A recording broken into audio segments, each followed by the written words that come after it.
நாமத்திற்கு மகிமை உண்டாகட்டும். வருகின்ற பழைய புதிய வருட ஆராதனை இன்னும் தெளிவாக நமக்கு தெரியவில்லை என்று சொன்னால், அந்த இரவு ஆராதனை செய்யக்கூடாது என்று சொல்லி அரசாங்க ரீதியான ஒரு சட்டம் பிறப்பிக்கப்பட்டிருக்கிறபடினாலே நான் உங்களுக்கு தொலைபேசி மூலமாக இந்த காரியம் எடுத்து தெரிவிக்கிறேன். ஒருவேளை எப்படி இல்லாவிட்டால் நாம் புதிய ஆண்டிலே 1ஆம் தேதி அன்று காலையில் நான் உங்களுக்கு நேரத்தை அறிவிப்பேன். நாம் கடந்து வந்து தேவனை ஆராதிப்போம். இந்த வேளையில் தேவசதியை தியானிக்கும்படியாக சங்கீத புத்தகம் 90ஆம் சங்கீதம் 9ஆம் வசனம். எங்கள் நாட்கள் எல்லாம் உமது கோபத்தால் போய்விட்டது. ஒரு கதையை போல் எங்கள் வருஷங்களை கழித்து போட்டோம். எங்கள் வருஷங்களை கழித்து போட்டோம். ஒரு கதையை போல் எங்கள் வருஷங்களை, இந்த வருஷத்தை முடிக்கின்ற கடைசி ஓய்வு நாளில் கடந்து வந்திருக்கிறோம். இதே அடுத்த வாரம் 2021ஆவது ஆண்டை நாம் சந்திக்க போகிறோம். இங்கே நாம் பார்க்கும்போது ஒரு பக்தர் சொல்கிறார், எங்கள் நாட்கள் எல்லாம் உமது கோபத்தால் போய்விட்டது. ஒரு கதையை போல எங்கள் வருஷங்கள் கழித்து போட்டோம் என்ற ஒரு சலிப்பு இந்த சங்கீதத்தில் சொல்லப்படுகிறது. இந்த சங்கீதக்காரன் யாருன்னு சொல்லி பார்க்கும்போது அந்த 90னுடைய தலைப்பை வாசிப்போம். தேவனுடைய மனிதனாகிய மோசேயின் ஜெபம் என்று சொல்லி பார்க்கிறோம். மோசே இஸ்ரவேல் ஜனங்களை 430 வருஷங்களாக அடிமைகளாக இருந்து அவனை மீட்கும்படியாக தேவனால் தெரிந்து கொள்ளப்பட்ட ஒரு ரட்சகன் அவன். அவர் சொல்கிறார், அவர் அனுபவத்தில் சொல்கிறார், எங்கள் நாட்கள் எல்லாம் உமது கோபத்தால் போய்விட்டது. ஒரு கதையை போல எங்கள் வருஷங்களை கழித்து போட்டோம் என்று சொல்லி ஒரு விரக்தியில் சொல்கிறார். வருஷம் எப்படி போய்விட்டதா?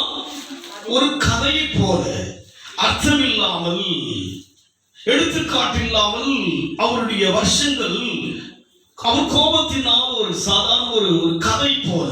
நம்ம கூட பேசும்போது சொல்லுவோம் அல்லவா, இல்ல சும்மா ஒரு கதை சொல்றேன், ஒரு கதையை போல வருஷங்கள் கடந்து போனது. இந்த வருஷத்தை முடிக்க வேண்டிய இடத்தில் நாம் கடந்து வந்திருக்கிறோம். கடைசி வார ஓய்வு நாளில் கடந்து வந்திருக்கிறோம். இந்த ஆண்டிலே 2-3 மாதங்கள் தேவனை ஆராதிக்க முடியாதபடிக்கு, சபையில் வந்து ஆராதிக்க முடியாதபடிக்கு நாம் சூழலில் தள்ளப்பட்டோம். இப்போது நாம் தேவனை ஆராதிக்க வருகிறோம். இந்த வருஷம் நம் வாழ்க்கை எப்படி இருந்தது என்று சொல்லி தியானித்து பார்க்க வேண்டும், யோசித்து பார்க்க வேண்டும். ஒரு கதையை போல போய்விட்டதா? நம் வாழ்க்கையில் ஒரு அர்த்தம் இருந்ததா? நம் வாழ்க்கை பிறருக்கு பிரயோஜனமா இருந்ததா என்று சொல்லி யோசித்து பார்க்க வேண்டும். ஆனால் இங்கே மோசே வெளிப்படையை பேசுகிறார். எங்கள் வாழ்நாட்கள் எப்படி இருந்தது? எங்கள் நாட்கள் எல்லாம் உமது கோபத்தால் போய்விட்டது. ஒரு கதையை போல என்ன செய்தோம்? எங்கள் வருஷங்கள் கழித்து போட்டோம் என்று ஒரு சலிப்பு. இந்த வருஷம் எப்படி நாம் படிக்க போறாங்க? ஒரு சலிப்பா தான். என்ன கதை இந்த வருஷம்? பெரிய கதை. கொரோனா, கோவிட் ஒரு பெரிய கதை ஆயிடுச்சு. அதை சொல்லி இந்த வருஷம் நான் படிச்சுக்க போயிட போகுது. ஒரு கதை போல ஆயிடுச்சு. உலகம் முழுமே ஒரு பெரிய கதை இதுதான். மோசே அங்கே சொல்லுகிறார், விரக்தியோடு கூட சொல்லுகிறார். மோசையினுடைய ஜெபம் என்று சொல்லி பார்க்கிறோம். அங்கே பார்க்கும்போது 10 வாசிப்போம். எங்கள் ஆயுசு நாட்கள் 70 வருஷம், பலத்தின் மிகுதியால் 80 வருஷமா இருந்தாலும் அதில் மேன்மையானது வருத்தமும் சஞ்சலமாமே. ஒரு சராசரி மனிதனாய் இருந்து வாழ்ந்து நாம் கடந்து போகும்போது அதனுடைய நேச்சர் என்னவென்று சொல்லி பார்க்கிறோம். 70 வருஷம் பலத்தின் மிகுதியினால் 80 வருஷமா இருந்தாலும் அதில் மேன்மையானது வருத்தமும் சஞ்சலம் தான் இருக்குங்க. 70-80 வயதானாலும் கூட அந்த வாழ்க்கை வருஷம் இருக்கு சஞ்சலமும் துடிப்பும் தான். கண் பார்வை குறைந்து விடுகிறது, கால் நடைகள் எல்லாம் தளர்ந்து விடுகிறது, ஞாபகம் இழந்து விடுகிறது. இப்படியெல்லாம் மனிதனுடைய வாழ்க்கையில் வருகிறது. அதைத்தான் இங்கே அவர் சொல்லி காண்பிக்கின்றார். வருஷங்கள் கடைசியில் 70, அதை மீறி 80 போகும்போது வருத்தமும் சஞ்சலம் தான் மனுஷ வாழ்க்கை மிஞ்சுவதை அவர் சுட்டி காண்பிக்கின்றார். இன்றைக்கு நம்முடைய வாழ்க்கை கூட இந்த வருஷம் இந்த கோவிலுடைய கதை ஒரு பெருசா போயிடுச்சு, முடிய போகுது. அடுத்த வாரம் நம்ம என்ன பண்ண மாட்டோம்? 2020 பார்க்க மாட்டோம், 2021 தான் சந்திக்க போகிறோம். பட் எப்படி இருந்தது? நான் எனக்கு ஒரு சராசரி மனுஷனைப் போலவே நம்முடைய கதை சென்று விட்டது.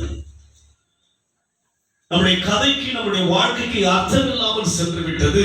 அதுபோல்தான் இவர் வாழ்க்கையில் 80 வயது வரைக்கும் அர்த்தம் இல்லாமல் இருந்தது. இவருடைய வாழ்க்கை, ஒரு வாழ்க்கை அர்த்தம் மட்டும்தான் இருந்தது. ஆனால் எடுத்து நாம் வாசிப்போம். யாத்திராகமம் 2ஆம் அதிகாரம் 11ஆம் வசனம். சத்தப்படாதம் ப்ளீஸ் படி. யாத்திராகமம் 2ஆம் அதிகாரம் 11ஆம் வசனம். மோசே பெரியவனான காலத்தில் அவன் தன் சகோதரிடத்தில் போய் அவர்கள் சுமை சுமைக்கிறதை பார்த்து 3-4 வாசனம் ப்ளீஸ். அவன் பார்க்கும்படி கிட்ட வருகிறதை கர்த்தர் கண்டார். முட்செடியின் நடுவிலிருந்து தேவன் அவனை நோக்கி. மோசேயின் வாழ்க்கையிலே தேவன் சந்திக்கின்ற ஒரு நேரம் வந்தது. முட்செடியிலே தேவன் மோசேக்கு வெளிப்படுகிறார். நம் வாழ்க்கையில் கூட தேவன் சந்தித்தபடினால் தான் இங்கே நாம் சந்திக்க வந்திருக்கிறோம். ஆமென் சொல்லுங்க. தேவன் உங்களை பார்த்தாரா இல்லைங்களா? தேவன் சந்தித்தாரா இல்லைங்களா? சந்தித்தபடினால் தான் வந்திருக்காரு. அவர் வாழ்க்கையில் கூட தேவன் அவரை சந்திப்பதற்கான ஒரு நேரத்தை உண்டாக்கினார். சந்திக்க வந்தார். அந்த சந்திப்புக்கு பிற்பாடுதான் அவருடைய வாழ்க்கையினுடைய கதை அர்த்தமாயிருந்தது. அது வரைக்கும் 80 வயது வரைக்கும் முடிந்தவருடைய வாழ்க்கை சஞ்சலமும் தவிப்பும் தான் அவருடைய வாழ்க்கை இருந்தது. அவருடைய வாழ்க்கை எப்படிதான் இருந்தது? எடுத்து நாம் வாசிப்போம். அப்போஸ்தலர் 7ஆம் அதிகாரம் 23 வாசிங்கள்.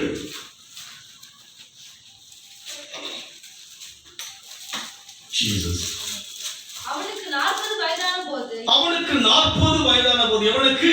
மோசேக்கு 40 வயதான போது இஸ்ரவேல் புத்திரராகிய தன்னுடைய சகோதரரை கண்டு சந்திக்கும்படி அவருடைய இருதயத்தில் எண்ணம் உண்டாயிற்று. அப்பொழுது அவர் பார்வோன் அரண்மனையிலே ராஜா ஸ்தானத்தில் இருந்தான். 40 வயதான போது என்ன செய்கிறான்? இஸ்ரவேலுடைய புத்திரரை சந்திக்க போகிறான். அந்த ஜனங்கள் எப்படி இருக்கிறார்கள்? அடிமைகளாக இருக்கிறார்கள். அவளை அவன் சந்திக்க போகும்போது வயது என்ன? 40 வயது. சந்திக்கின்றான். அந்த வசனங்களை வாசிப்படி சொன்னால் விலகிக் கொள்ள முடியும். அவளை மீட்கும்படியாக தொடர்ந்து வாசிக்கிறது. அப்பொழுது அவர்கள் ஒருவன் அநியாயமாய் நடத்தப்படுகிறதை அவன் கண்டு அவனுக்கு துணை நின்று எகிப்தியனை வெட்டி துன்பப்படுத்தவனுக்கு நியாயம் செய்தான். தொடர்ந்து வாசிங்க. தன்னுடைய கையினாலே தேவன் தங்களுக்கு ரட்சிப்பை தருவார் என்பதை தங்களுடைய கையினாலே தேவன் தங்களுக்கு ரட்சிப்பை தருவார் என்று தன்னுடைய சகோதரர் அறிந்து கொள்வார்கள் என்று அவன் நினைத்தான். தன் கையினால் ரட்சிப்பை நாம் அந்த கிறிஸ்துமஸ் பண்டிகை எப்படி தேவனை பார்த்தோம்? எப்படி பார்த்தீங்க தேவனை? நேற்று முந்தின சந்தோஷம் பார்த்தீங்க. ரட்சகராய் பார்த்தோம். யாரை பார்த்தோம்? அவரை ரட்சகராய் பார்த்தோம். இங்கே பழைய ஏற்பாட்டிலே அவன் சொல்லுகிறான், தன்னை கொண்டு அந்த ஜனங்களை தேவன் ரட்சிப்பார் என்று அவன் யோசித்தான். எத்தனை வயதிலே? 40 வயதில் யோசித்தான். அதற்கு பின்னால் அப்போஸ்தலர் 7ஆம் அதிகாரம் 30 வாசிப்போம். 40 வருஷம் சென்ற பின்பு 40 வயதிலே ரட்சிக்க யோசித்தான். அவனால் ஜனங்கள் ரட்சிக்க முடியவில்லை. மீட்க யோசித்தான், விடுவிக்க யோசித்தான். 40 வயதிலே மோசே எல்லா விதமான சாஸ்திரங்களை அறிந்தவன், பார்வோனுடைய அரண்மனை வளர்க்கப்பட்டவன், அந்தஸ்தானவன், படித்தவன், திறமைசாலியாக இருந்த போதிலும் கூட ஜனங்களை மீட்கும்படியாக ரட்சிக்கும்படியாக அவர் முயற்சித்தும் பலனில்லாமல் அந்த எகிப்தை விட்டு வெளியே வர வேண்டிய சூழ்நிலை வந்து விட்டது. இப்படி இருக்கின்ற போதுதான் இங்கே அப்போஸ்தலர் 7:30 வாசிப்போம். 40 வருஷம் சென்ற பின்பு சீனாய் மலையில் வனாந்திரத்திலே கர்த்தருடைய தூதனானவர் அங்கே தேவன் சந்திக்கிறார். 40 வயதிலே அவன் மனுஷனை, அந்த ஜனங்களை சந்திக்க போகிறான். தன் முயற்சியினால் அவனை விடுவிக்க ரட்சிக்க போகிறான். முடியவில்லை. ஆனால் 40 வருஷத்துக்கு முன்பாக யார் சந்திக்கிறது? மோசேயை தேவன் சந்திக்கிறார். உங்களை தேவன் சந்தித்தாரா? நீங்கள் சந்திக்கப்பட்டவர்களா? நாம் தேவனால் சந்திக்கப்பட்ட மக்கள். அதனால்தான் இன்னைக்கு தேவாலயத்துக்கு வந்திருக்கிறோம். தேவனால் அழைக்கப்பட்டவர்கள். அதனால்தான் தேவாலயத்துக்கு வந்திருக்கிறோம். 40 வருஷம் அவர் வாழ்க்கை கடந்து போய் கொண்டிருக்கிறது. 80 வயதாகிவிட்டது. அந்த 80 தான் அவன் சாட்சி சொல்லுகிறான். வருத்தமும் சஞ்சலம் என்று சொல்லுகிறான். காரணம் என்ன? தேவனால் சந்திக்க முடியாதவனாக வாழ்ந்தான். தேவ சித்தம் அறியாதவனாய் வாழ்ந்தான். தான் உண்டு, தன் குடும்பம் உண்டு, தன் வாழ்க்கை உண்டு என்று வாழ்ந்து கொண்டிருந்தான். அந்த வாழ்க்கையின் முடிவில் என்ன சொல்கிறான்? 70, அதற்கு பின்னால் 80. அது எப்படி இருக்கிறது? வருத்தமும். ஆமா, இப்போ 80, இப்ப 40லயே சஞ்சலம், 35லயே சஞ்சலம் ஆகும். என்ன பண்றோமோ இடுப்பு வலி, இடுப்பு படத்தை பிடிச்சிக்கணும். என்னதுக்கு 80 தான் சஞ்சலம் என்று சொல்லி அந்த நாட்கள் பார்க்கிறோம். இன்றைக்கு எத்தனை வயதுல இருக்கு? 30 வயசுலயே சஞ்சலம் வந்துருச்சு. அன்னைக்கு அந்த பள்ளிக்குள்ள வந்தாங்க, நல்லா எக்ஸசைஸ் பண்ணாங்க, படிக்கட்டில் ஏறி வருதா பார்த்து மேலே வந்துட்டே இருக்கிறாங்க. கபடாங்க அப்பதான் பார்க்கறாங்க, பரவாயில்ல ஜனங்கள் நல்லா பலமா இருப்பாங்க போல இருக்கு. 80 வயதானது, அவன் அதை யோசித்து கூர்ந்து பார்த்து சொல்லுகிறான், சஞ்சலமா இருக்கிறது. எப்படி இருக்கிறது? சஞ்சலமா இருக்கும்போது 80 வயதில் யார் சந்திக்கிறார்? மோசேயை தேவன் சந்திக்கிறார். உங்களை எந்த வயதில் தேவன் சந்தித்தார்? சந்தித்தாரா இல்லைங்களா? யாரெல்லாம் சந்திச்சார்? தைரியமா சொல்றது பார்க்கலாம். சந்திக்கப்பட்ட மக்கள் தான். என்னை தேவன் 24 வயதிலே தேவன் சந்தித்தார். நம்மை தேவன் சந்தித்ததற்கு ஒரு நோக்கம் இருக்கிறது. தேவன் நம்மை சந்தித்ததற்கு ஒரு அர்த்தம் இருக்கிறதுங்க. இல்லைங்க இப்படி வந்து நான் சும்மா உன்னை பார்த்துட்டு போலன்னு வந்தேன் சொல்றது இல்லை. அங்க வந்தீங்க சும்மா வந்தேன்னா அப்படியே சும்மா உங்களை பார்த்துட்டு போலான்னு வந்தேன். தேவன் எவ்வளோ கோடிக்கணக்கான மக்களை பார்க்காமல் உங்களை சந்திக்க வந்தாலே சொன்னால் சும்மா வந்திருக்கிறாரு. சும்மா ஒரு கதையா இதெல்லாம். நீங்கள் அமர்ந்திருப்பது ஒரு கதைக்கவி காரியமா இது? தேவனை ஆராதிப்பது ஒரு சாதாரண ஒரு கதையா இது? 80 வயதா இருக்கும் போது மோசேயை தேவன் சந்திக்கிறார். 80 வயது வரைக்கும் அவர் சொல்லுகிறார். சங்கீதத்திலே 70ஐ சொல்லி பார்க்கும் போது, எங்கள் ஆயுசு நாட்கள் 70 வருஷம், பலத்தின் மிகுதியினால் 80 வருஷமா இருந்தாலும் அதன் மேன்மையானது வருத்தமும் சஞ்சலமும் ஆமே. அவ்வளவுதான் வாழ்க்கை. 80 வயதிலே அவருக்கு சஞ்சலம்னா இப்ப 40 வயதிலே நமக்கு சஞ்சலம். இங்க இருக்கிற யாரும் 70 கிட்ட போகாது இல்லைங்களா? யாராவது வயது சொல்லுங்களேன். எனக்கு 57 வயசு ஆகுது. உங்க வயசு சொல்ல மாட்டீங்க, நடிகை மாட்டோம் வயசு அப்படிதான். 80 வயதில் தான் மோசைக்கு சஞ்சலம் வந்தது. அந்த நாட்களுடைய ஆகாரம், அந்த நாட்கள் இருந்த காரியங்கள். இன்றைக்கு எல்லாமே ஃபாஸ்ட் ஃபுட் ஆயிடுச்சுங்க. எல்லாம் விட ஆயிடுச்சுங்க. வியாதி அதிகமாயிடுச்சு. 40லயே எலும்பெல்லாம் தளர்ந்து போய் விடுகிறது. நேற்று ஒரு சகோதரை சந்தித்தேன். எப்பவுமே ஒரு ஸ்பீடா தான் இருப்பாங்க. தேவனால் சந்திக்கப்பட்ட நாம் வேகமாகத்தான் இருக்க வேண்டும். தேவனால் சந்திக்க முடியாத மனுஷனுடைய நிலைமை என்ன? 80 இருந்தாலும் அது எப்படி இருக்கிறது? சஞ்சலமும் வருத்தமும் அது சீக்கிரமாய் கடந்து போகிறது. நாங்களும் பறந்து விட்டாங்க. ஒரு பறவை பறப்பது போல மனுஷ வாழ்க்கை பறந்து விடும். இதுதான் மனுஷனுடைய வாழ்க்கை. ஆனால் இப்பேற்பட்ட மனுஷனை தேவன் சந்திக்கும் போது அவன் வாழ்க்கை ஆசீர்வாதம். நாம் தேவனால் சந்திக்கப்பட்ட மக்கள் என்பதை முதலாவது நம்முடைய மனதிலே தெளிவாக யோசிக்க வேண்டும். நாம் சாதாரணமாய் சிந்திக்கிறோம். நாம் தேவனால் அழைக்கப்பட்ட மக்கள், தேவனால் அங்கீகரிக்கப்பட்ட மக்கள் தான். அவரோடு கூட உடன்படிக்கை செய்யப்பட்ட மக்கள் தான்.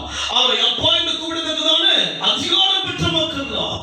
அவரை துதிப்பதற்காக அழைக்கப்பட்ட மக்கள் தான். இவனுடைய வாழ்க்கையில் 40 வயதுக்கு பின்னால், 40 வருஷத்துக்கு பின்னால் தேவன் செய்கிறார், முற்றிலும் தேவனை சந்திக்கின்றார். அதுபோல உங்களை ஒரு குறிப்பிட்ட வயது தேவன் சந்தித்தபடினால் தான் நீங்க தேவனை ஆராதிக்க வந்திருக்கிறோம். உங்களை இயேசு சந்தித்தார். தேவன் சந்தித்த மக்கள். அப்படியானால் என்னுடைய வாழ்க்கை கதை போல் இருக்க வேண்டுமா? இந்த ஆண்டு ஒரு கதை போல முடிவிப்பார். கடந்து போய்விட்டோம். இப்படியே கடந்து போய் கொண்டே இருக்கமா நம்முடைய வாழ்க்கை?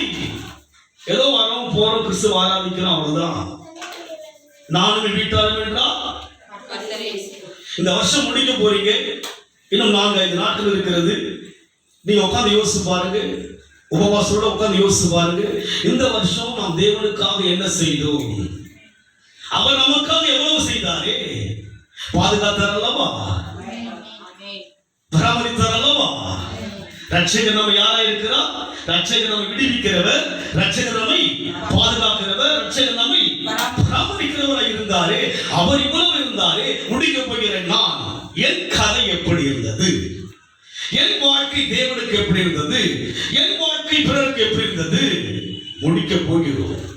மோசே 80 வயதை சொல்லுகிறார். வருத்தமும் சஞ்சலம் மாத்திரமல்ல, என் நாட்கள் எப்படி போனது, நாங்கள் உங்களுடைய எங்கள் ஆயுசு நாட்கள் 70 வருஷம். 7ஆம் வசனம், நாங்கள் உமது கோபத்தினால் 9ஆம் வசனம், எங்கள் நாட்கள் எல்லாம் உமது கோபத்தால் போய்விட்டது. ஒரு கதையை போல் எங்கள் வருஷங்களை கழித்து ஒரு போட்டோம். கதை போல போயிடுச்சு. எல்லாரும் போல நம்ம கதையினாச்சுங்க முடிக்க போறோம். ஆனால் தேவனால் 80 வயதில் சந்திக்கப்பட்ட போது அவன் வாழ்க்கை பெரிய மாற்றம், அவன் வாழ்க்கை வித்தியாசம். அவன் வாழ்க்கை ஜனங்களை மீட்க முடியாத மீட்பாவுக்குள்ளே தேவன் கொடுத்தார். வல்லமைகளை தேவன் கொடுத்தார், வரங்களை தேவன் கொடுத்தார், வெளிப்பாடுகளை தேவன் கொடுத்தார், தேவனை அறிகிற அறிவை தேவன் அவனுக்கு கொடுத்தார். 80 வயது வரைக்கும் மோசையின் வாழ்க்கை இருந்தது, சஞ்சலமாக இருந்தது, வருத்தம் தான் மிஞ்சினது. பிள்ளைகளுக்காய் உழைத்து உழைத்து உழைத்து களைத்து வருத்தப்பட்டான். குடும்பத்துக்காய் ஓடி ஓடி உழைத்து உழைத்து உழைத்து சரீரம் சஞ்சலம் வந்தது. இதுதான் மனுஷனுடைய வாழ்க்கை. ஆனால் தேவனால் சந்திக்கப்பட்ட பிற்பாடு அவன் வாழ்க்கையை பார்க்கும்பொழுது யாத்திராகமும் உபாகமம் 34ஆம் அதிகாரம் 7 வாசிங்க. மோசே மரிக்கிற போது 420 வயதாய் இருந்தான். அவன் 120 வயதாய் இருந்தான். அவன் கண் இருளடையவும் இல்லை, அவன் பலன் குறையவும். எத்தனை வயதுக்கு? 80 சொன்னார். சொல்ற 80 வயதுல 80 வயசு சொன்னா சொன்னாரு. இருக்கிறீங்களா? பேசுறது புரியுதுங்களா? உங்க மைண்ட்ல வந்து அது கேட்டுட்டே இருந்தாதான் புரியும். 80 வயது வரைக்கும் என்ன சொன்னாரு மோசே? 120 இருக்கிறார் அவரு. பலன் குறையில்லை. பலன் எதனால?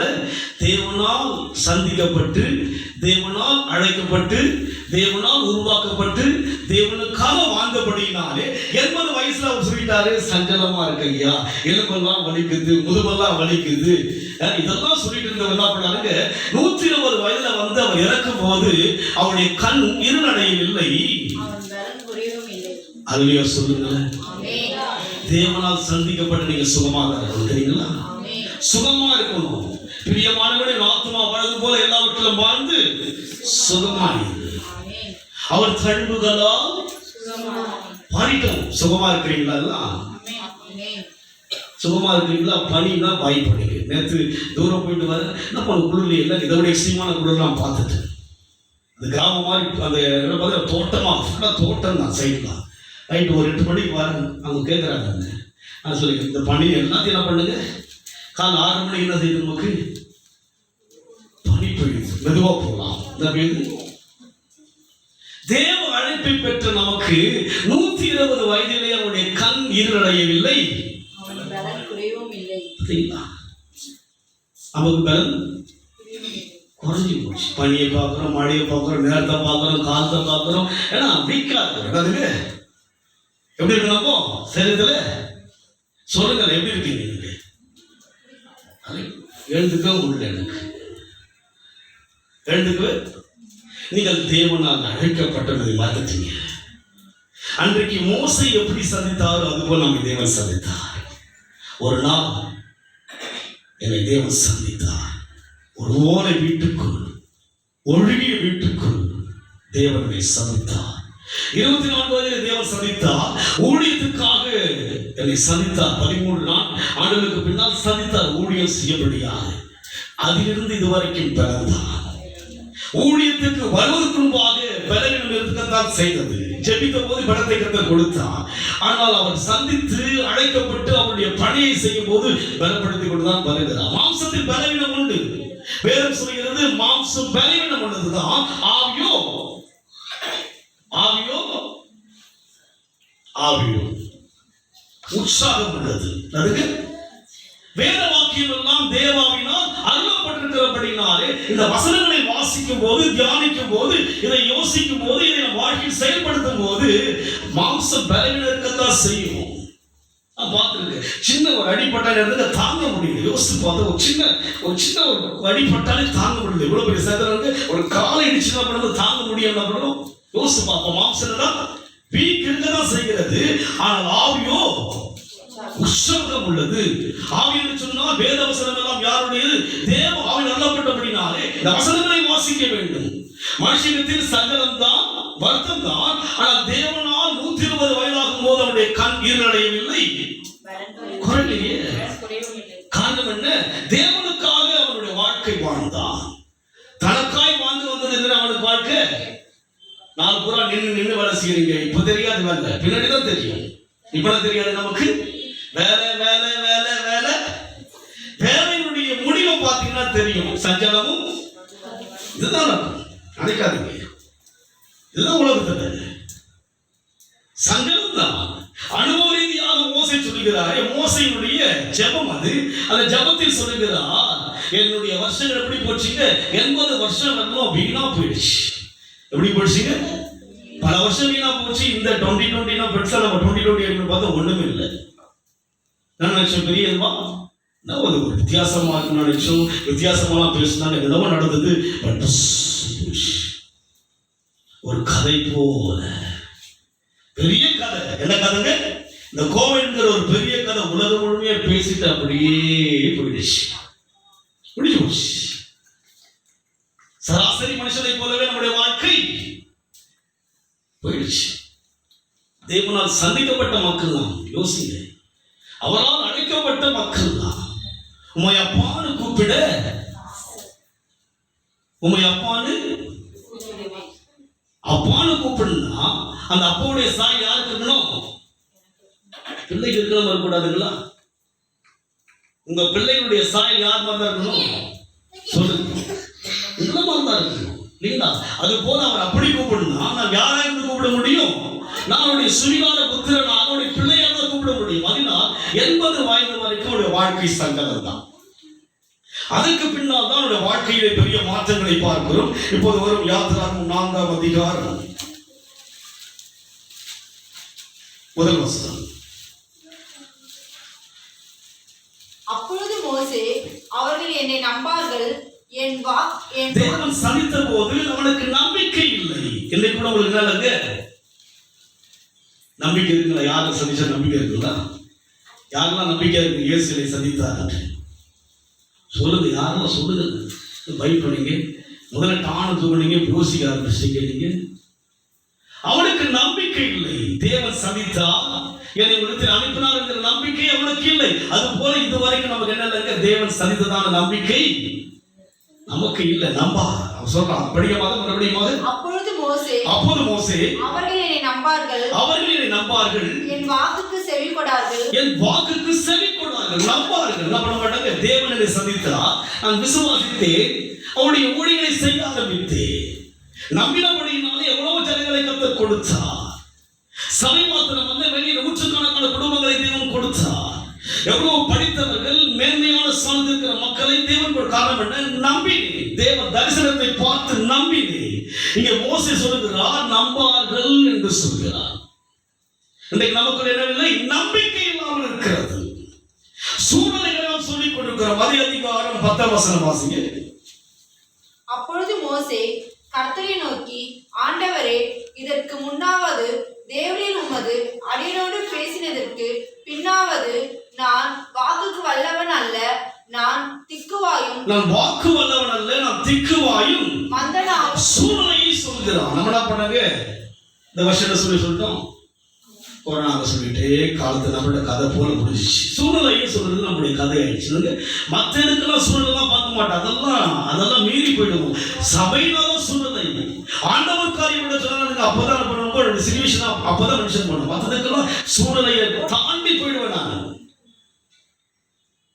மோசையினுடைய அனுபவம் அப்படித்தான் இருக்கிறது. ஆரம்பிக்கும் போது தேவன் அழைத்த போது அவன் சொல்கிறான், நம்பார்கள். இரண்டாவது அவனுடைய வீக்னஸ் சொல்றாங்க, நான் திக்குவாயும். இன்னைக்கு நாம் என்ன சொல்கிறோம்? சூழ்நிலை சிச்சுவேஷன் சொல்றோம். நம்முடைய வீக்னஸ் நம்ம என் குடும்பம் இருக்கு, நிலம் இருக்கு. உங்களுக்கு தெரியாது பாஸ்டர், யாருக்கு தெரியும்? என் நிலம் யாருக்கு தெரியும்? ஆண்டவருக்கு தெரியும். பாஸ்டர் ஆண்டவருக்கு தெரியும், உங்களுக்கு தெரியாது. ஊழியக்காருக்கு, தேவனுக்கு எல்லாம் தெரியும். சூழ்நிலையை சொல்லிக்கொண்டு வருஷங்கள் ஓடிக்கொண்டே இருக்கிறது. இந்த வருஷம் பெரிய சூழ்நிலை ஆச்சுங்க, நமக்கு சாதகமாய் மாறு சொல்லிட்டோம். நெக்ஸ்ட் என்ன பண்ண போறீங்க? இதுக்கு முன்னாடி என்ன பண்ணோம்? 2019 என்ன பண்ணோம்? ஒரே ஸ்டோரி தான். சர்ச்சுக்கு வருவது ஆத்துமாவை கர்த்தரை ஸ்தோத்திரி என் முழு உள்ளமே முடிஞ்சு போச்சு. காலையில் துதிப்பேன் அதெல்லாம் கிடையாது. இப்பெல்லாம் ரொம்ப ஈஸி ஆயிடுச்சு. கிடையாது. இப்ப மாலை ஆராதனை கிடையாது. ரொம்ப ஃப்ரீடம் ஆயிடுச்சு. இன்னும் சொல்ல போனா வருங்காலத்துல இன்னும் லாக்டவுன்ல வரன்றாங்க. ரொம்ப ஃப்ரீ ஆயிடும். என்ன பண்ணுவோம்? ரொம்ப ஃப்ரீ ஆயிடும். நீங்க என்ன பண்ணுங்க, அந்த சூப்லயே பேசுங்க. நாங்க சூப்ல என்ன பண்றது, உங்களை கொஞ்சம் பார்த்துனா கூட எங்க வேலையை முடிச்சுக்கிறோம். நாங்க கதை எப்படி பிடிச்சு பார்த்தீங்கன்னா நம்ம கதைலாம் நம்முடைய கதை எப்படி போய்விட்டது? சராசரி மற்ற தெய்வங்கள் கதை போல. நான் நேற்று செய்தி பார்க்கிறேன். அந்த படிக்கட்டுல எப்படி போறாங்க இல்லை, அது மேல தலையில வச்சுக்கிட்டு அந்த பணியில 40 நாட்கள் குளிச்சுட்டு இந்த சிறுத்தலையில குளிச்சுட்டு எப்படியெல்லாம் அவர்கள் அந்த தெய்வத்துக்காக அவங்க செய்கிற தியாகங்கள், விட்டுக் கொடுக்கிற தன்மை யோசிச்சு பார்க்கிறேன். தேவனால் சந்திக்கப்படாதவர்களுக்கு நாம் தேவனால் சந்திக்கப்பட்டவர்கள்.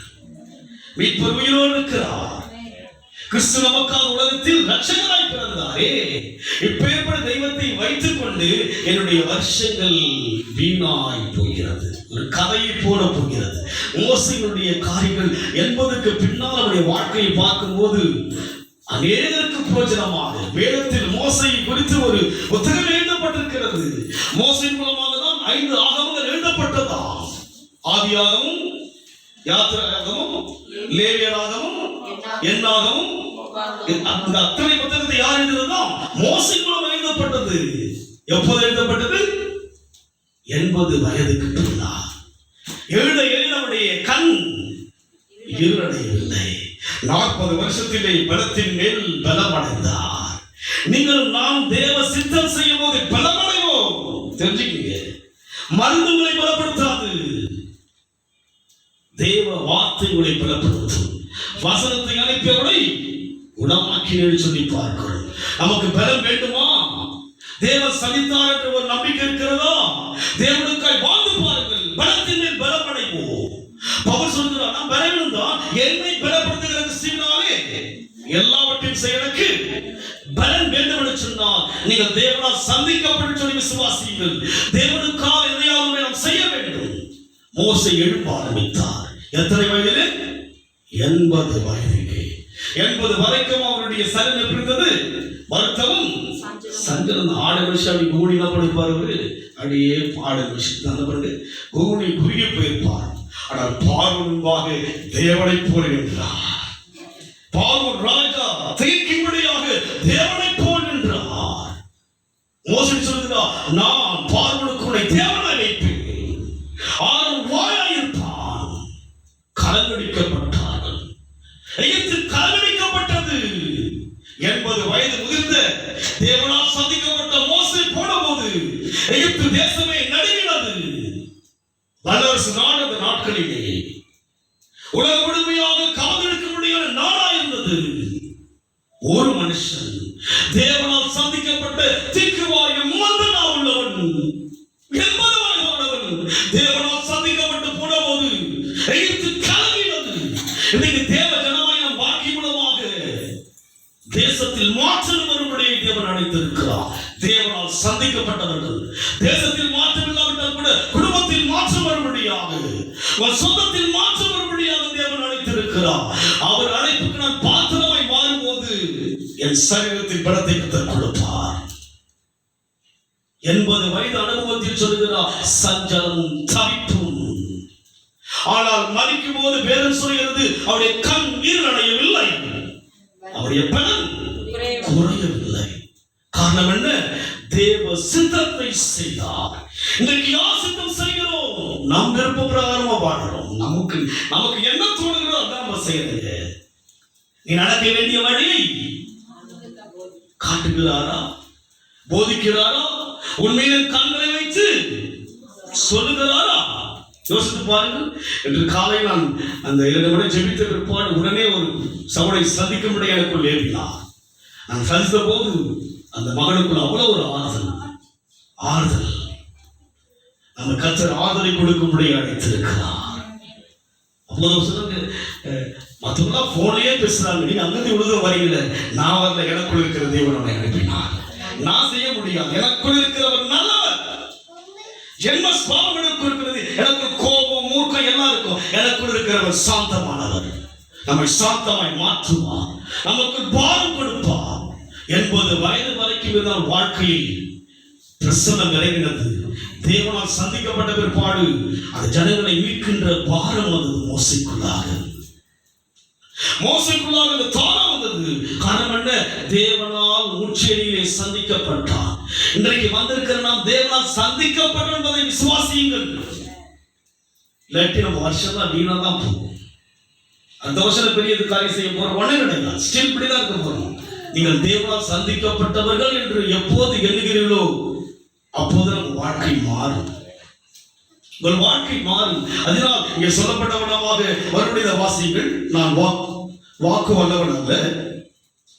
அப்பொழுது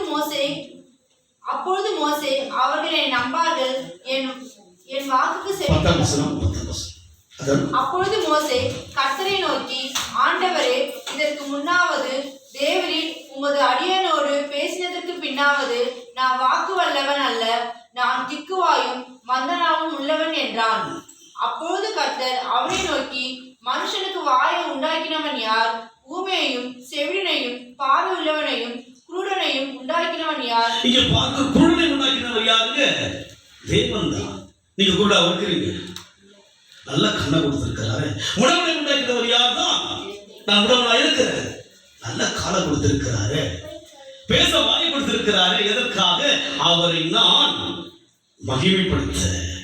குருடனாய் பிறந்திருந்தால் யோசிச்சு பாருங்க. நீங்கள் நானும் ஒரு குருடனாய் பிறந்திருந்தால், ஒரு ஊமையாளனாய் பிறந்திருந்தால், ஒரு உணவனாய் பிறந்திருந்தால், நமக்கு எவ்வளவு சுகபலமாக கொடுத்து இந்த ஆண்டு முழுமையை பாதுகாத்தாரே.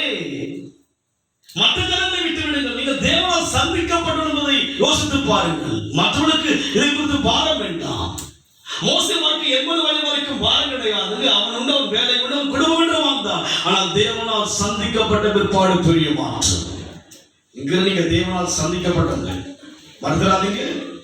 உலகத்தை உண்டாக்கினவரால் சந்திக்கப்பட்ட மக்கள் சாதாரண மக்கள் தான். ஆடுகளை வைத்து அற்பமாய் இருந்தவன் அவன். 40 வருஷம் மோசே குறித்து பேச்சே கிடையாது.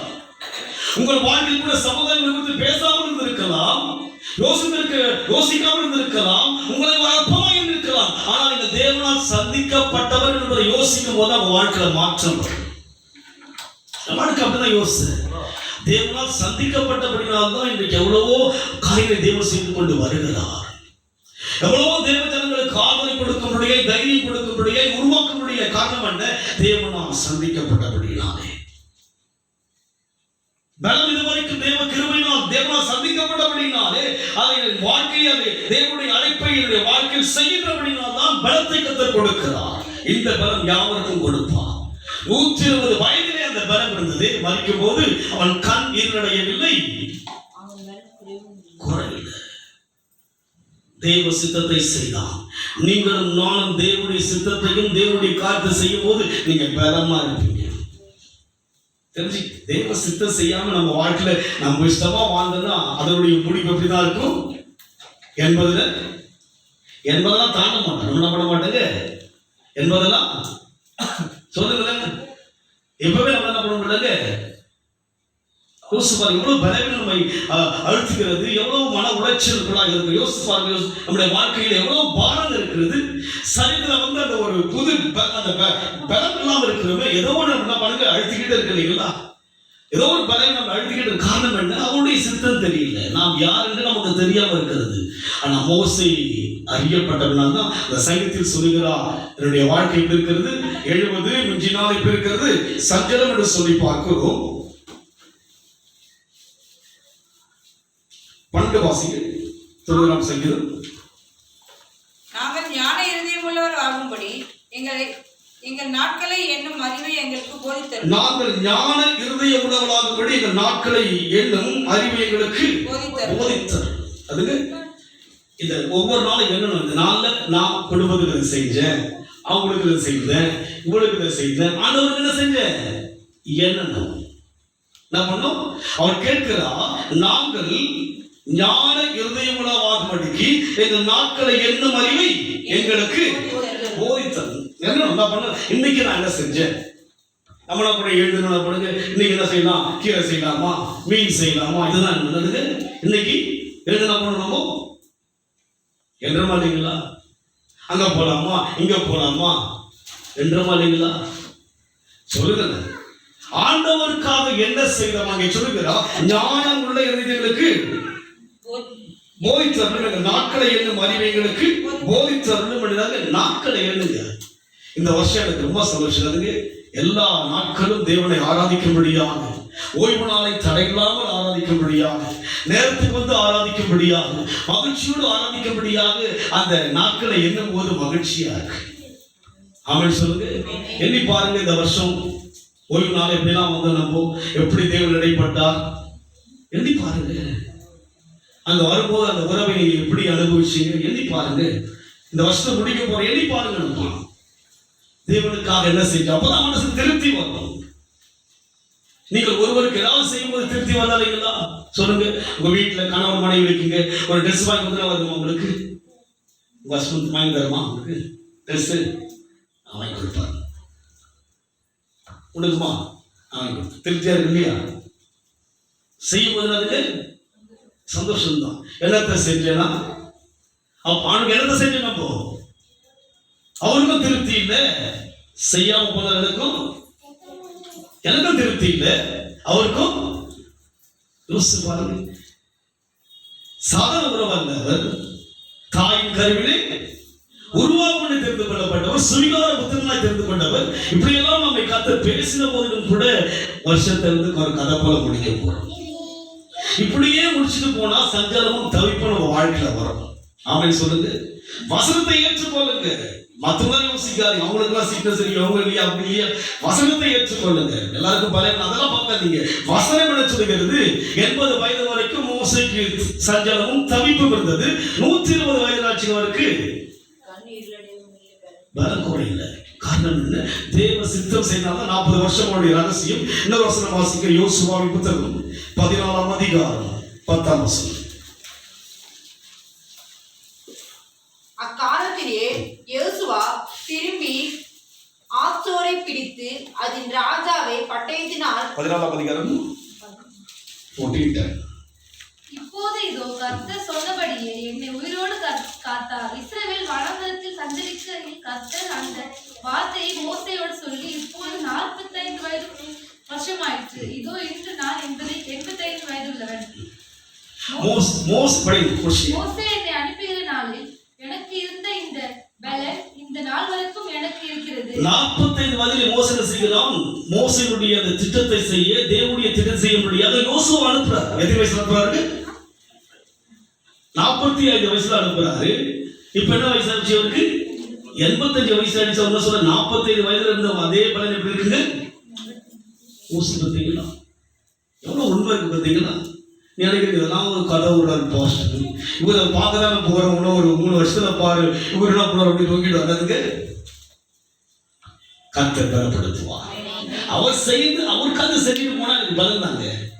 ஏன் காத்து இருக்கிறவங்க என்ன நினைச்சுக்கிட்டு இப்படி நினைச்சோம் இப்படி இப்படி நினைச்சுன்னா எனக்கு வீக்னஸ் தான். எதையும் யோசிக்க மாட்டேன், ஜெயிப்பேன். அதுக்கு அவர்கிட்ட சொல்லிடுவோம், அவ்வளவுதான். அவர்கிட்ட சொல்லிடுவேன், பாருங்க அவர் வேலையை நான் செய்வேன். ஆமென் சொல்லுங்க பார்க்கலாம். வசனம் சத்தியம் அல்லவா?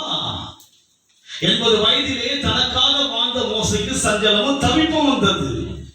தேவனுக்காக வாழ்ந்தவர் 120 வந்தவருக்கு கண் இருநடையில உண்மைதானே அவருடைய வார்த்தைகள் நாம் என்றும் இருக்கிறது அல்லவா? இன்னொரு வசனம் வாசிப்போம்.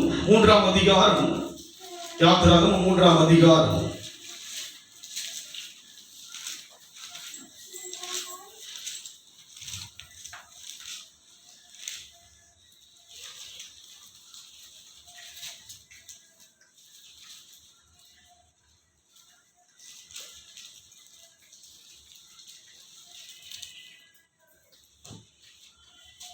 13 வாசிங்க.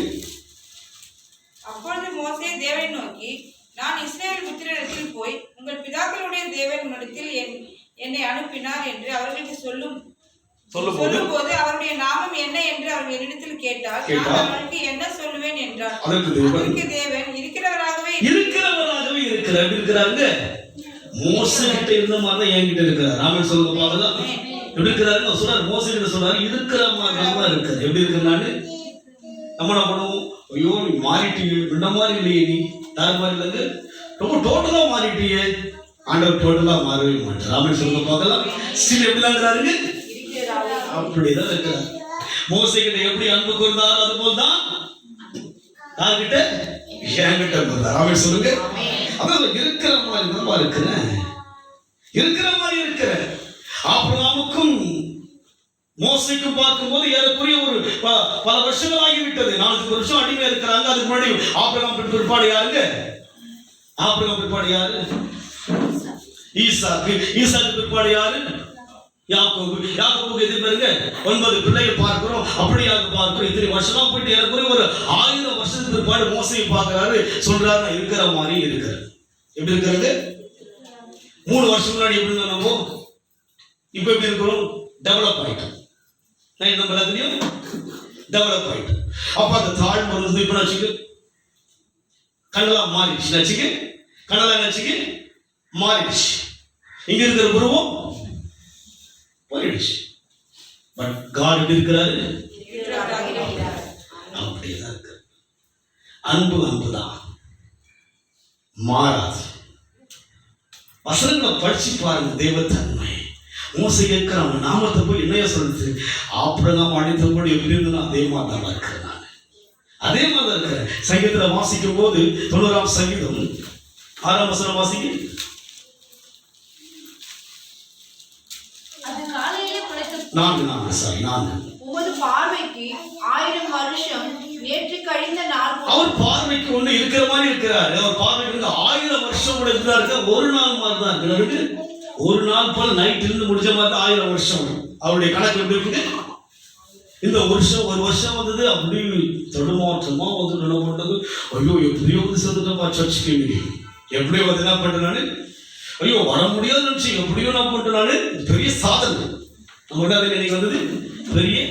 அது நான் நினைச்சுதான் பண்ணுங்க, எல்லாரும் வந்துருங்க. வருஷத்துடைய கடைசி நாள் என்ன பண்ணேன், மெசேஜ் வந்தா இல்லையமோ அம்சம் இல்லையா, அம்சம் கடைசி நாள் கொஞ்சம் வந்துருங்க. கெஞ்சி தான் கேட்கறதா இருக்கு, உங்களை கெஞ்சி கேட்க வேண்டியதா இருக்கு. வருக வருக என்ற முறைனா யோசிச்சு பாருங்க. அவர் இருக்கிற மாதிரி இருக்கு. நம்ம யோசிக்கிறோம், நம்மளை யோசிக்கிறோம், என்ன யோசிக்கிறோம். தேவன் எவ்வளவு பெரிய, என்ன வார்த்தை இது, எப்பேற்பட்ட வார்த்தை இது. அவர் பார்வைக்கு 1000 வருஷம் நேற்று கழித்த நாள் போலவும் ராசாவும் போலவும் இருக்கிறது. எத்தனை வருஷங்கள், 1000 வருஷம். நம்ம தாத்தாக்கு தாத்தாக்கு தாத்தாக்கு தாத்தாக்கு தாத்தாக்கு தாத்தாக்கு இந்த மாதிரி அதுங்க நம்ம தாத்தாக்கு தாத்தாக்கு அது மாதிரி இருக்குங்க. ஓ இதெல்லாம் கூட தெரியுதுல்ல உங்களுக்கு. நம்ம தாத்தாக்கு ஒரு 10 தாத்தாங்க அதே மாதிரி இருக்கு. யோசிச்சு பாருங்க, 1000 வருஷம் முன்னாடி எப்படி இருந்தாரோ அது போல இன்னைக்கு என்ன பண்றாருங்க, சொல்லுங்களேன் சொல்லுங்களேன், இருக்கிறவராக இருக்கிறார், அப்படியே இருக்கிறார். நம்ம எப்படி இருக்கிறோம், எப்படி இருக்கிறோம், கர்த்தருக்குள்ளான் சந்தோஷமா இருக்கிறேன். தேவனை அறியாமையே நம்ம வருஷம் போயிட்டு இருக்குல்ல. எவ்வளவு வருஷம் முடிய போகும். உங்களுக்கு ஒரு வயசாயிடுச்சுங்க, எங்களுக்கு வயசு இருக்கு, அதுக்கு உங்களுக்கு ஆயிடுச்சுங்க. நாங்கள் இன்னும் ஆடிட்டு என்ன பண்றோம், ஆடிட்டு பாடிட்டு என்ன பண்றோம், ஆடிட்டு பாடிட்டு அல்ல. இந்த கொடுக்கப்பட்ட காலம் கிருபையின் காலங்க. நாளைக்கு கூட சொல்ல முடியாது, நான் மரணம் எப்போது யாருக்கு வரும் என்று சொல்ல முடியாது. அதனால் நம்முடைய காலங்களை நாம் பிரயோஜனப்படுத்திக் கொள்ள வேண்டும். அதனால் அவருடைய பார்வைக்கு 1000 வருஷம் எடுத்துதான் இருக்குங்க. அதனால அவருடைய மைண்ட்ல நாளைக்கு ஆபிரகாமை பார்க்கும்போது எப்படி இருந்தாரோ 1000 வருஷத்துக்கு பிற்பாடு யாரை பார்க்கிறா, மோசையை பார்க்கிறா, அப்படியே இருக்கிறா. 4000 வருஷத்துக்கு பின்பாக நம்மை பார்க்கிறா, எப்படி இருக்கிறாருங்க, அப்படியே இருக்கிறார். ஆமென் சொல்லுங்க. மோசே ஆபிரகாமை பார்த்து விட்டு 1000 வருஷம் ஆகிவிட்டது, மோசையை பார்க்கிறார், சில எப்படி இருக்கிறாருங்க, அப்படி இருக்கிறார். இயேசு பிறந்து 2020 வருஷங்கள் ஆகிவிட்டது. ஆபிரகாமுக்கு பிற்பாடு தாவீதை பார்க்கிறோம். தாவீது சந்ததியில இயேசு கிறிஸ்து வந்தா 4000 5000 வருஷத்துக்கு பிற்பாடு இயேசு எப்படிதான் இருக்கிறார் நம்ம பார்க்கும்போது, அப்படியேதான் இருக்கிறார். அவர் நேற்றும் என்றும் மாறாத தெய்வத்தை ஆராதிக்கிறேன்னா என் கதை வீணா போச்சே, எப்போ போச்சு. இந்த கோவிட் நடந்தது பாத்தீங்கன்னா, இந்த கோவிட்ல அற்புதம் எல்லாம் அதிகமா செஞ்சார் ஆண்டவர். பார்த்து அதிசயம் அதிகமாக தேவன் செஞ்சார். அநேகருக்கு தேவ கிருபையினால் காரியங்களை செய்யக்கூடிய தேவன் செய்தார். ஆச்சரியமா இருந்தது. ஐயோ கோவிட் நம்மளுக்கு லாக் ஆயிடுச்சு போல. இல்ல கர்த்தர் நடத்தினார். ஏன்னா அவருக்கு கோவிட்னா ஒரு பெருசு கிடையாதுங்க. அவருக்கு இதெல்லாம் ஒரு பெரிய கதை கிடையாது. நம்ம தான் கோவிட் பண்ண மாஸ்க் போடு, அதை கழுவும், இதை கழுவுன்றோம். அவர் இருக்கிறாருங்க, அப்படியே இருக்கிறாரு. நம்ம தான் என்ன பண்றது, பார்த்தோம் நிறைய ஒரு 6 மாசமா இதை பத்தி பேசி மூச்சு வாங்கினாச்சுங்க. இன்னும் பேசுறதாங்க. இதை விட அதிகமாக ஆரப்போதும் பேச ஆரம்பிச்சிட்டாங்க. என்ன பண்ணாங்க, இன்னும் ஒரு வருஷம் லாக்டவுன் பண்ணிட்டா நல்லா இருக்கும். இந்த பேரலாம் ஸ்டடி செக்டர் கிடையாது, லாக் பண்ணிட்டாங்க. என்ன பண்ணாங்க, அந்த அவனுக்கு அந்த அதை பத்தி யோசிக்க என்ன கிடையாது, யோசனை இருக்கு. அதை பத்தி நினைச்சு என்ன பண்ணுங்க, அப்படியே அது போல லாக்டவுன் சொல்ல கூட பண்ண நல்லதா இருக்கும் போல இருக்கு. இல்ல, அவர் இருக்கிற மாதிரி தான் இருக்கிறார். அவர் என்றைக்கு ஆராதிப்பதற்கு அவர் ஆயத்தமா இருக்கிறார். அது நான் கடைசி நான் வாசிப்போம். அவர் இருக்கிற மாதிரி வாசிக்கிறேன். அப்போஸ்தலர் 7ஆம் அதிகாரம் 30 வாசிக்க முடிச்சலாம். மோசே அந்த தரிசனத்தை கண்டு 40 வருஷம் சென்ற பின்பு சீனாய் மலையின் வனாந்தரத்திலே கர்த்தருடைய தூதனானவர் முட்செடி எரிகிற அக்கினி ஜுவாலையிலே அவனுக்கு தரிசனமானார். மோசே அந்த தரிசனத்தை கண்டு அதிசயப்பட்டு அதை உற்று பார்க்கும்படி சமீபத்து வருகையில் பார்க்கிறோம், அதிசயப்பட்டான். அது போல நம்ம வாழ்க்கை அதிசயம் செய்கிறவர் அறிவில் இருக்கிறார். அதிசயப்பட்டாங்க. இன்றைக்கு உலகத்துல அதிசயப்படுகிற ஒரு காரியம் என்ன, ஆண்டவரை ஆராதிப்பது அதிசயம். ஆமென் சொல்லுங்க. இதை விட அதிசயம் ஒண்ணு கிடையாது. தெரியுங்களா, எவ்வளவு கோடிக்கணக்கான மக்கள் அதிசயம் காண முடியாம இருக்காங்க தெரியுங்களா. நாமும் அதிசயமான தேவனை ஆராதிக்கிறோம். அதிசயம் எது, நாம் தெய்வத்தை அறிந்து கொள்வது பெரிய அதிசயம்.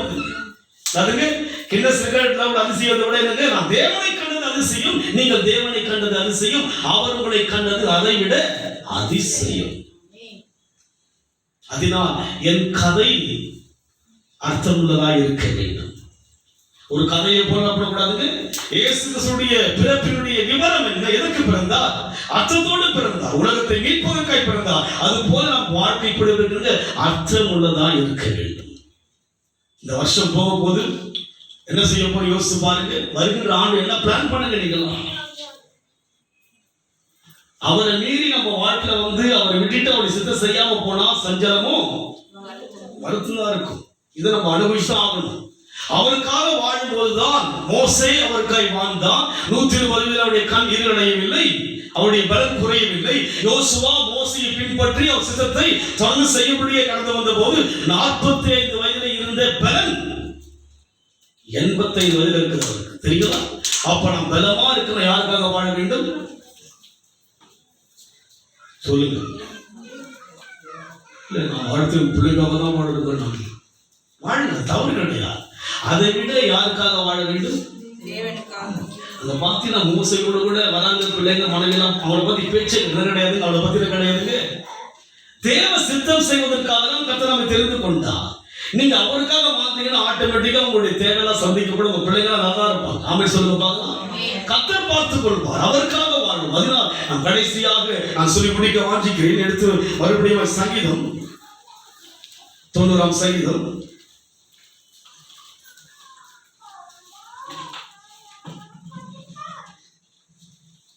14 வாசிக்கிறோம். நாங்கள் எங்கள் வாழ்நாள் எல்லாம் களி கூர்ந்து மகிழும்படி காலையிலே எங்களை உமது கிருபையால் திருப்தியாக்கும். அடுத்த வசனம். தேவரீர் எங்களை சிறுமைப்படுத்தின நாட்களுக்கும் நாங்கள் துன்பத்தை கண்ட வருஷங்களுக்கும் சரியாய் எங்களை மகிழ்ச்சியாக்கும். நாம் தேவனுடைய சித்தத்தை செய்யும் போது நாம் கண்ட துன்பம், நாம் கண்ட பிரச்சனைக்கு சரியான மகிழ்ச்சியை கொடுப்பார். ஆமென் சொல்லுங்க பார்க்கலாம். நம்ம எதெல்லாம் பிரச்சனைனா கண்டோமோ அதுக்கு ஈக்குவலா தேவன் நம்மை ஆசீர்வதிக்க போகிறார். இப்போது அவர் சித்தம் செய்யும் போது யார் சித்தம், ஆமா தேவனால் சந்திக்கப்பட்டு நாம் யாருடைய காரியம் செய்யறீங்க சொல்லுங்க. யார் காரியம் செய்யணும், நீங்கள் தேவனால் சந்திக்கப்பட்டவர்கள். அதனால் அவருடைய சித்தத்தை செய்ய வேண்டும். அவர் என்ன யோசிக்கிறார் அதை நீங்கள் செய்யணும். நீங்க யோசிப்பதல்ல, அவர் யோசிப்பது என்னவோ அதை செய்யணும். அது கடினமா இருக்குன்னா செஞ்சுதான் பார்க்கணும். திக்குவாய் தான் போ, மந்தனாக தான் போ, செய்தான். கர்த்தர் உயர்த்தினார். மோசையின் மூலமாக கர்த்தர் வேதாகமத்தை எழுதும்படியாக ஒரு பெரிய பாக்கியத்தை கொடுத்தார். உலகத்தை உண்டாக்கின ரகசியங்களை மோசையிலே கர்த்தர் பேசினாருங்க. படைப்புக்கு மோசையும் எத்தனை ஆண்டுகள் இடைவெளி யோசித்து பாருங்க.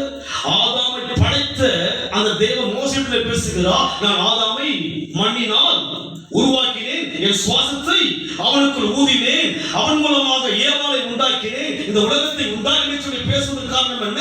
மோசே அவர் திட்டத்தை செய்தபடினாலே. அதுபோல அவர் திட்டத்தை செய்யும் போது உங்களுடைய கர்த்தர் பேசுவார். உங்கள் குடும்பத்தை குறித்து பேசுவார், பிரச்சனை குறித்து பேசுவார், தேசத்தை குறித்து பேசுவார். அதனால் இன்றைக்கு நாம் அவர் சித்தம் செய்யும் போது நம்முடைய வாழ்நாள் எப்படி இருக்கும்? சரியாக நம்ம மகிழ்ச்சியாக்குவோம். நீங்க பட்ட வேதனைகளுக்கு சரியாக உங்களை மகிழ்ச்சியாக்குவார். வெட்கப்பட்ட இடத்திலே உங்களை மகிழ்ச்சியாக்குவார். துக்கப்பட்ட இடத்திலே மகிழ்ச்சியாக்குவார். பலவீனத்திலே உங்களுக்கு பலம் கொடுத்து உங்களை மகிழ்ச்சியாக்க நாம் ஒரு சித்தம் செய்ய கண்களை மூடுவோம். வருஷம் முடிய போகிறது. வருஷத்தின் முடிவிலே வந்திருக்கிறோம். இதே அடுத்த வாரம் புதிய ஆண்டை சந்திக்க போகிறோம். இந்த ஆண்டு ஒரு பெரிய சூழ்நிலையை சொல்லும்படியான ஆண்டாய் போய்விட்டது.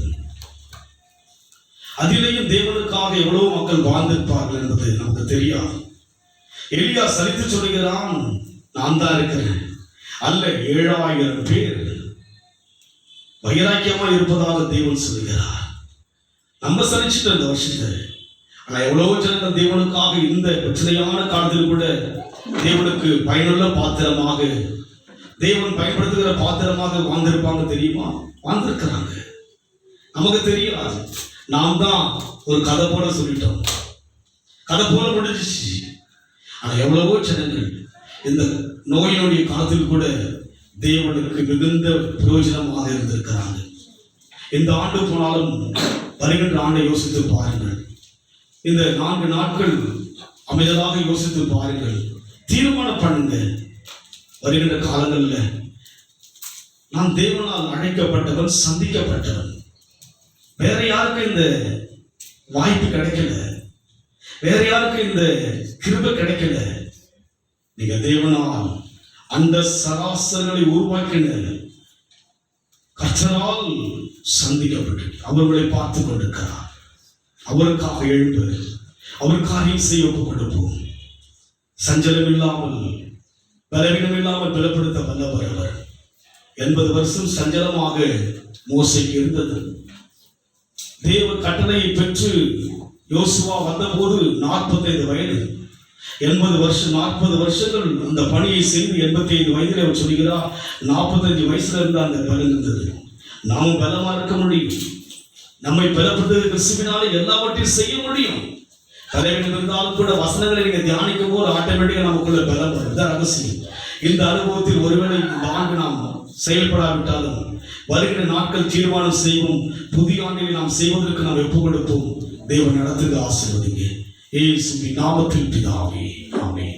என் ஆத்துமாவே கர்த்தரை ஸ்தோத்திரி, என் முழு உள்ளமே பரிசுநாமத்தை ஸ்தோத்திரி. என் ஆத்துமாவே கர்த்தரை ஸ்தோத்திரி. கர்த்தர் சில சகல உபகாரங்களை மறவாதே. நம்முடைய கர்த்தராகிய இயேசு கிறிஸ்துவின் கிருபை, பிதாவாகிய தேவனுடைய அன்பும் பரிசுத்த ஆவியுடைய ஐக்கியமும் நம் அனைவரோடு கூட கர்த்தர் வருகை மட்டும் இருப்பதாக. ஆமென்.